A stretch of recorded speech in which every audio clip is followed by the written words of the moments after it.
नमस्कार दोस्तों, स्वागत है आप सबका अड्डा एमसीक्यू चैनल में। दोस्तों, आज राजस्थान के लोक देवता संबंधित प्रश्नों का ये आज दूसरा वीडियो है। तो दोस्तों, वीडियो के अंत तक ज़रूर बने रहिएगा। ये प्रश्न आपके आने वाले आगामी परीक्षाओं के लिए महत्वपूर्ण साबित होंगे। तो चलिए दोस्तों, शुरू करते हैं आज के पहले प्रश्न के साथ। आज का पहला प्रश्न है, गोगा जी के थान किस वर्ष के नीचे होते हैं? तो दोस्तों, गोगा जी के थान खेजड़ी वर्ष के नीचे होते हैं। अगला प्रश्न है, राजस्थान में ऊंट लाने का श्रेय किस लोक देवता को माना जाता है? तो राजस्थान में बाबू जी को ऊंट लाने का श्रेय माना जाता है। अगला प्रश्न है, बाबू जी के भक्तों द्वारा कौन सा नृत्य किया जाता है? तो बाबू जी के भक्तों द्वारा थाली नृत्य किया जाता है। अगला प्रश्न है, शेखावटी क्षेत्र में लोक देवता जो धनी लोगों को लूट सारा धन गरीबों में बांट देते थे। तो दोस्तों, डूंग जी और जवाहर जी धनी लोगों से धन लूट कर गरीबों में बांट देते थे। अगला प्रश्न है, भविष्य दृष्टा व चमत्कारी पुरुष किस लोक देवता को कहा जाता है? तो ये कहा जाता है दोस्तों मल्लीनाथ जी को। अगला प्रश्न है, काला एवं बाला तथा कृषि कार्यों के उपकारक देवता किसे माना जाता है? तो दोस्तों, ये माना जाता है तेजा जी को। अगला प्रश्न है, वीर बग्गा जी का जन्म कहाँ हुआ? तो दोस्तों, वीर बग्गा जी का जन्म रेड्डी गांव में हुआ, जो बीकानेर जिले में स्थित है। अगला प्रश्न है, रायका जाति के आराध्य देवता है? तो दोस्तों, रायका जाति के आराध्य देवता बाबू जी है। अगला प्रश्न है, लोक देवता हड़बू जी का वाहन क्या है? तो दोस्तों, लोक देवता हड़बू जी का वाहन है सियार। अगला प्रश्न है, बाबू जी के जीवन पर लिखित रचना बाबू प्रकाश के लेखक कौन है? तो दोस्तों, बाबू प्रकाश के लेखक है आसिया मोड जी। अगला प्रश्न है, राजस्थान में सबसे बड़ी पड़ किस लोक देवता की? तो दोस्तों, सबसे बड़ी पड़ है देवनारायण जी की, जो गुर्जर जाति के आराध्य देवता है। अगला प्रश्न है, गोगा जी की माता का नाम क्या था? तो दोस्तों, गोगा जी की माता का नाम बाछल दे। अगला प्रश्न है, निम्नलिखित में से असत्य कथन कौन सा है? तो दोस्तों, ये रामदेव जी के बारे में कुछ कथन दिए हुए हैं, इनमें से असत्य कथन को चुनना है। दोस्तों, रामदेव जी ने कामड़िया पंथ की स्थापना की थी, जो सही है। छोटा रामदेवरा गुजरात में स्थित है, जो सही है।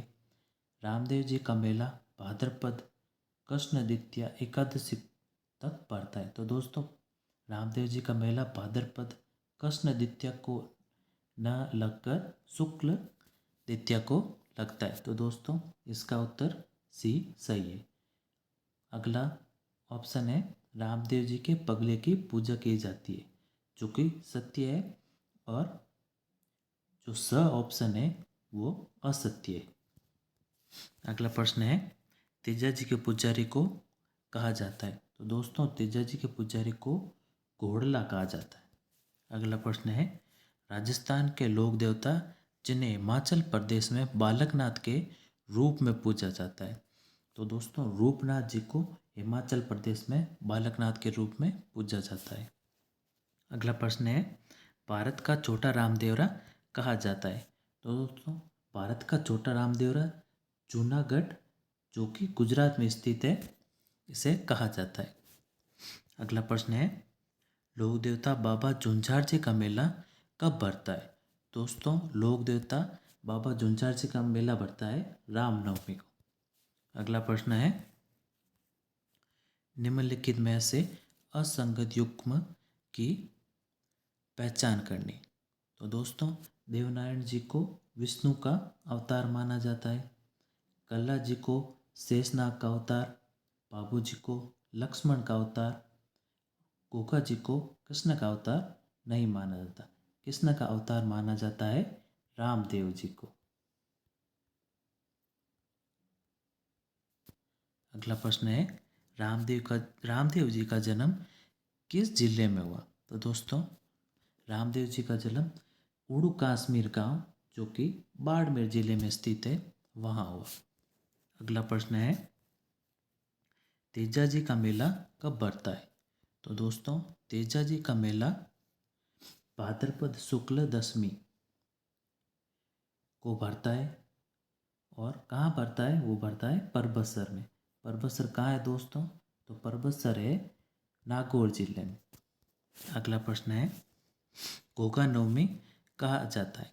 तो गोगा नवमी कहा जाता है दोस्तों भाद्रपद कृष्ण नवमी को। अगला प्रश्न है भादवारी महिमा ग्रंथ के रचयिता कौन है? तो दोस्तों भादवारी महिमा ग्रंथ के रचयिता है हरजी पाटी। अगला प्रश्न है वीर कल्लाजी राठौड़ चित्तौड़ के किस साके में वीर गति को प्राप्त हुए? तो दोस्तों वीर कल्लाजी राठौड़ तीसरे साके में वीर गति को प्राप्त हुए। अगला प्रश्न है गुगाजी व गजनवी के मध्य गायों हेतु युद्ध का वर्णन किस ग्रंथ में? तो दोस्तों गुगाजी व गजनवी के मध्य गायों हेतु युद्ध का वर्णन है रावसाल में।